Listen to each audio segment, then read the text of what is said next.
الحمد لله نحمده ونستعينه ونستغفره ونعوذ بالله من شرور أنفسنا ومن سيئات أعمالنا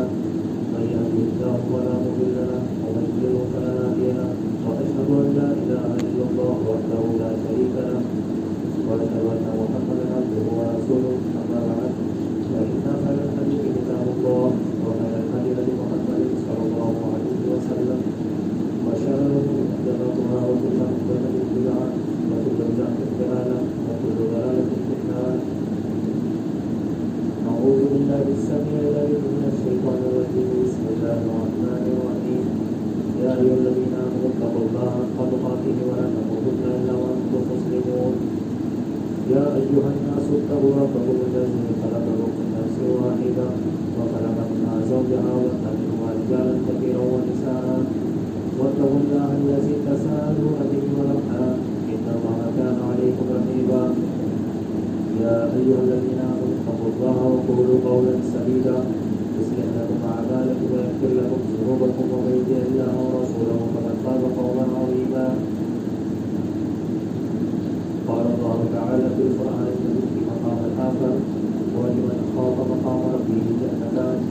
فبأي آلاء ربكما تكذبان. تمام طرح کی تعریف و توصیفات اللہ وحدہ لا شریک له تمام جہانوں کا مالک خالق اور بے شمار درود و سلام نازل اللہ تعالی علیہ محمد رسول اللہ صلی اللہ علیہ وسلم ان اللہ وملائکته یصلون علی النبی یا ایھا الذین آمنوا صلوا علیہ وسلموا تسلیما. اللهم صل علی محمد وعلی آل محمد كما صليت على إبراهيم وعلى آل إبراهيم إنك حميد مجيد. اللهم بارك على محمد وعلى آل محمد كما باركت على إبراهيم وعلى آل إبراهيم إنك حميد مجيد. حضرات گرامی کی خطبہ رسولہ کے بعد میں نے آپ کے سامنے سورہ رحمان کی آیت کریمہ تلاوت کی. اللہ تبارک و تعالیٰ نے اس آیت کے اندر خوف کا تذکرہ کرتے ہوئے فرمایا پوری چیز کا موجود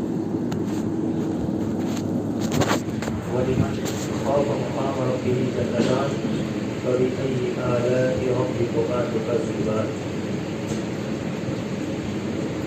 اللہ تبارک و تعالیٰ نے خوف الہی کی فضیلت بیان کرتے ہوئے فرمایا کہ وَلِمَنْ خَافَ مَقَامَ رَبِّهِ جَنَّتَانِ کہ جو شخص